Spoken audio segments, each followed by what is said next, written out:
The live TV, सच सबसे आगे। क्या इस्राइल हुतियों के साथ युद्ध की तैयारी में? ये मैं क्यों कह रही हूँ आपको आगे बताऊंगी। स्पेन में नेतन्याहू की गिरफ्तारी की तैयारी हो रही है और अमेरिका ने इस्राइल से मुंह मोड़ लिया है। दोस्तों, सीरिया में लगातार इस्राइल का कब्जा जारी है और इस बीच इस्राइल ने बड़ी बेशर्मी से एक वीडियो जारी किया है।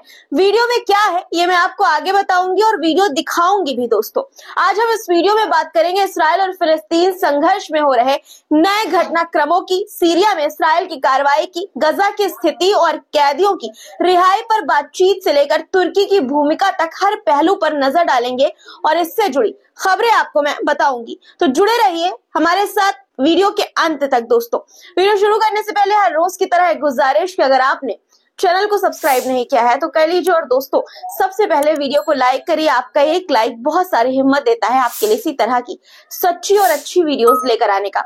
इसलिए दोस्तों पहले वीडियो को लाइक करिए और उसके बाद कमेंट में अपने नाम के साथ आप जहां से हमारा ये वीडियो देख रहे हैं वहां का नाम जरूर लिखिएगा। आदाब दोस्तों, मेरा नाम है मिसबा खान और आप मुझे द लाइव टीवी पर देख रहे हैं।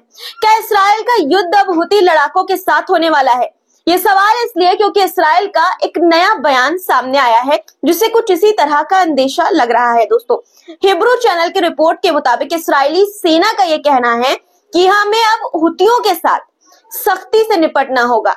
क्या इस बयान का मतलब ये निकाला जाए कि इस्राइल अब नए मोर्चे पर संघर्ष के लिए, कॉन्फ्लिक्ट के लिए, युद्ध के लिए तैयार हो रहा है? आपको क्या लगता है? कमेंट में इस पर अपनी राय जरूर लिखिए। अब मैं आपको दोस्तों एक वीडियो दिखाना चाहती हूँ जो इस्राइल ने खुद जारी किया है। इस वीडियो में आपको इस्राइली सेना का सीरिया में घुसता टैंक, सीरिया के अंदर घुसते हुए इस्राइली सैनिक, आपस में बात करते हुए इस्राइली सैनिक नजर आ रहे होंगे। दरअसल ये सीरिया में इस्राइल की सैन्य कार्रवाई की फुटेज है। इसे जारी कर इस्राइल ने अपनी ताकत का प्रदर्शन किया है। इसमें इस्राइल ने अपनी सेना को सीरियाई क्षेत्र में काम करते हुए दिखाया है जो सीरियाई सेना के ठिकानों के खिलाफ अभियान जारी रखे हुए हैं।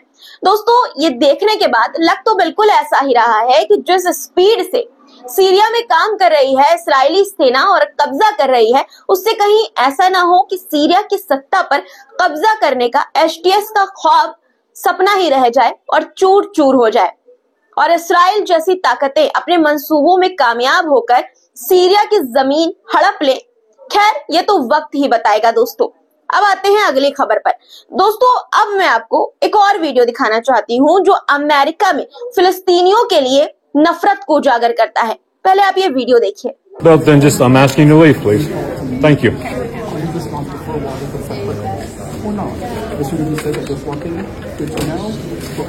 Hey, Karen, did we not meet the requirements that you said for this to be a non-event? ये पिट्सबर्ग यूनिवर्सिटी की वीडियो है। दोस्तों, अमेरिका में इस यूनिवर्सिटी में एक स्टूडेंट को सिर्फ इसलिए क्लास से बाहर कर दिया गया क्योंकि उसने फिलिस्तीनी झंडे उठाए, फिलिस्तीन में हो रहे जुल्म के खिलाफ खड़ी हुई।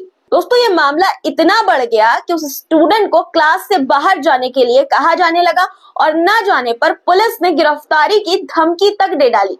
ये घटना बताती है कि फिलिस्तीनी समर्थकों के लिए माहौल कितना चैलेंजिंग होता जा रहा है दिन ब दिन।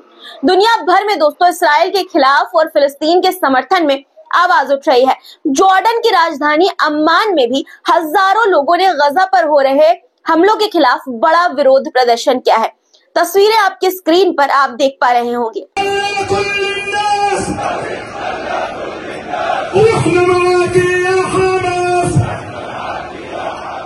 ये प्रदर्शन दिखाते हैं दोस्तों कि गजा में हो रही हिंसा के खिलाफ पूरी दुनिया में गुस्सा और विरोध बढ़ रहा है। दोस्तों, दूसरी तरफ जॉर्डन ने गजा के लिए 50 टैंकों का एक नया राहत काफिला भी भेजा है। इसमें खाद्य सामग्री यानी खाने पीने की चीजें, दवाइयां और सफाई के सामान शामिल हैं। अब मैं आपको गजा में सीजफायर को लेकर बात कहां तक पहुंची वो बता देती हूँ। जो अपडेट सामने आ रही है वो आपको बता देती हूँ। इस्राएली चैनल 12 की रिपोर्ट के मुताबिक गजा में हमास के लिए अब मानवीय सहायता का नियंत्रण बनाए रखना यानी काबू बनाए रखना मुश्किल होता जा रहा है क्योंकि इस्राएली सेना गजा में मौजूद है और मानवीय सहायता नहीं पहुंचने देने की हर कोशिश करती रहती है। इस्राएली सैनिकों को गजा से निकालने के लिए सीजफायर और कैदियों की अदला बदली की बात हो रही है। कैदियों की अदला बदली को लेकर प्रगति तो हो रही है, लेकिन बातचीत में प्रगति हो रही है, लेकिन इस्राइल का यह कहना है कि जब तक सभी बंधक वापस नहीं आते, सेना गजा से पीछे नहीं हटेगी। इस्राइली चैनल 12 के मुताबिक कैदियों की रिहाई का समझौता कई चरणों में पूरा होगा, जिसके बाद सभी अपने घर लौटेंगे। इस्राइल के रक्षा मंत्री इस्राइल कैट्ज ने अमेरिका को यह साफ कहा है कि जब तक आखिरी बंधक वापस नहीं आ जाता, इस्राइल गजा से पीछे नहीं हटेगा। दोस्तों, युद्ध विराम सिर्फ गजा के लोग ही नहीं बल्कि इस्राइल के भी बहुत से लोग चाहते हैं। इसी को लेकर अब एक खबर आई है इस्राइल पर दबाव बनाने की। खबर यह है कि इस्राइली कैदियों के परिवार अब युद्ध खत्म करने की मांग तेज करने वाले हैं। वे फिर से प्रदर्शन की योजना बना रहे हैं ताकि सरकार पर दबाव बनाया जा सके। कैदियों के परिवारों के लगभग 20 रिप्रेजेंटेटिव्स जो प्रतिनिधित्व कर रहे हैं, उन्होंने अगले सप्ताह संघर्ष को तेज करने और अभियान के मुख्य संदेश के रूप में युद्ध को खत्म करने पर फोकस करने का इरादा किया है। हालांकि दोस्तों, इस्राइल में प्रदर्शन करने की खबर भी अभी आ रही है। गजा के कैद इस्राइली नागरिकों के परिवार वालों ने जेरूशलम में मंत्री रॉन डर्मर के घर के बाहर प्रदर्शन किया है, ऐसी खबरें हैं। उन्होंने नेतन्याहू से कैदियों की अदला बदली को तेज करने की मांग की है। परिवारों का ये कहना है कि हर गुजरते दिन उनके अपनों के लिए खतरनाक है। वहीं अब खबर ये भी है कि तुर्की अब कैदियों की रिहाई को लेकर गंभीरता से मध्यस्थता कर रहा है।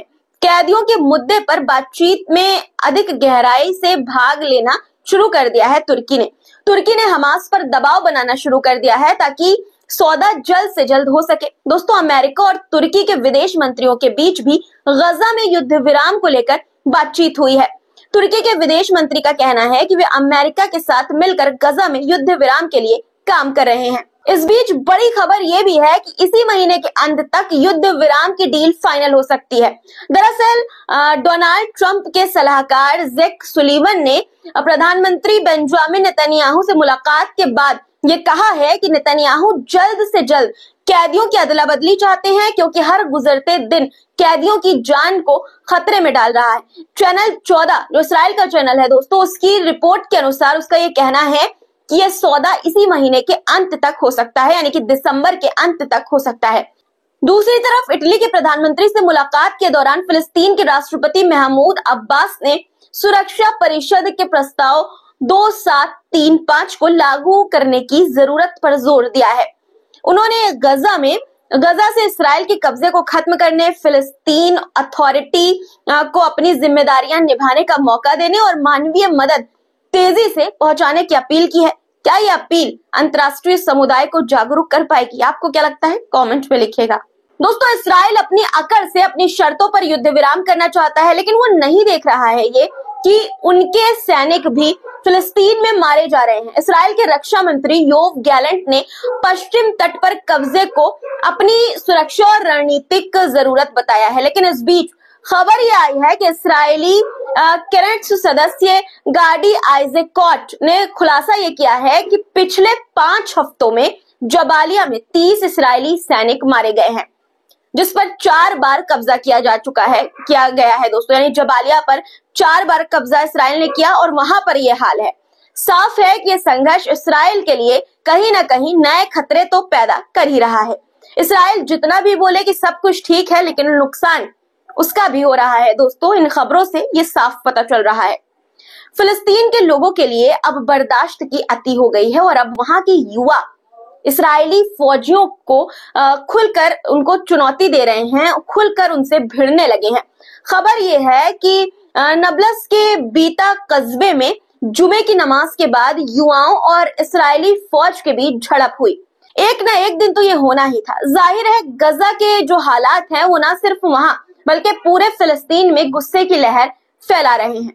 दोस्तों, इस्राइल लगातार गजा में जुल्म कर रहा है। गजा के अल नुसरात कैंप में फिलिस्तीनियों पर हुए हमले के शुरुआती दृश्य दिल दहला देने वाले हैं। जो तस्वीरें सामने आई दोस्तों, वो दिल दहला देने वाली है। जबालिया कैंप में भी बड़े पैमाने पर तबाही हुई है। इस बीच इस्राइल का जिगरी दोस्त अमेरिका उससे मुंह मोड़ता हुआ नजर आ रहा है। जी हाँ दोस्तों, दरअसल अमेरिका के पूर्व राष्ट्रपति, जो कि अब दोबारा से राष्ट्रपति बनने वाले हैं, डोनाल्ड ट्रंप ने टाइम मैगजीन को दिए अपने एक इंटरव्यू में ये कहा है कि उन्हें किसी पर भी भरोसा नहीं है, यहाँ तक कि इस्राएली प्रधानमंत्री बेंजामिन नेतन्याहू पर भी नहीं। ये बयान बताता है कि अमेरिका और इस्राइल के रिश्तों में दरारें पड़ रही हैं।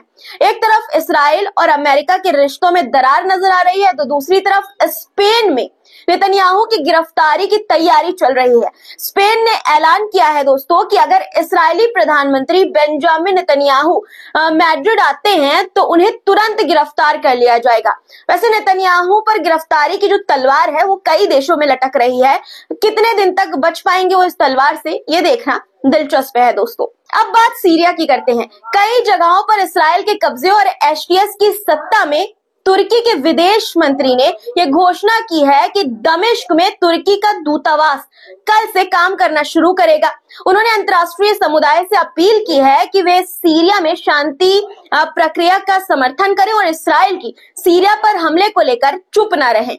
तुर्की का ये कहना है कि उसने बातचीत के जरिए सीरिया में जान माल के नुकसान को कम करने का रास्ता निकाला, जबकि इस्राइल अपने हमलों से नई अस्थिरता पैदा कर रहा है और यह स्पष्ट रूप से उसके कब्जे की सोच को दर्शाता है। वहीं तुर्की के राष्ट्रपति एर्दोगन ने यह भी कहा है कि वो सीरिया की अंतरिम सरकार से उम्मीद करते हैं कि वो सही कदम उठाएगी और अपने पड़ोसियों के लिए खतरा नहीं बनेगी। दोस्तों, अब रूस और यूक्रेन वॉर को लेकर भी आपको जो खबरें सामने आई है वो बता देती हूँ। खबर यह है कि रूस के रक्षा मंत्रालय ने यह बताया है कि उनकी एयर डिफेंस ने रात भर में 13 यूक्रेनी ड्रोन मार गिराए हैं। दूसरी ओर वॉल स्ट्रीट जर्नल के मुताबिक ट्रंप इस्राइल के परमाणु कार्यक्रम को लेकर चिंतित हैं और इस पर एयर स्ट्राइक की योजना बना सकते हैं। दोस्तों, आज के लिए इतना ही। आज की खबरों पर आपकी क्या राय है कमेंट में जरूर लिखिएगा। और दोस्तों, चैनल को अगर आपने सब्सक्राइब नहीं किया है तो कर लीजिए, और वीडियो अभी तक देख रहे हैं और लाइक नहीं किया है तो ये बहुत गलत बात है। सबसे पहले वीडियो को लाइक करिए, उसके बाद शेयर भी कर दीजिएगा अपने दोस्तों और रिश्तेदारों के साथ। फिर मुलाकात होगी कुछ नए मुद्दों के साथ, तब तक के लिए खुदा हाफिज। द लाइव टीवी, सच सबसे आगे।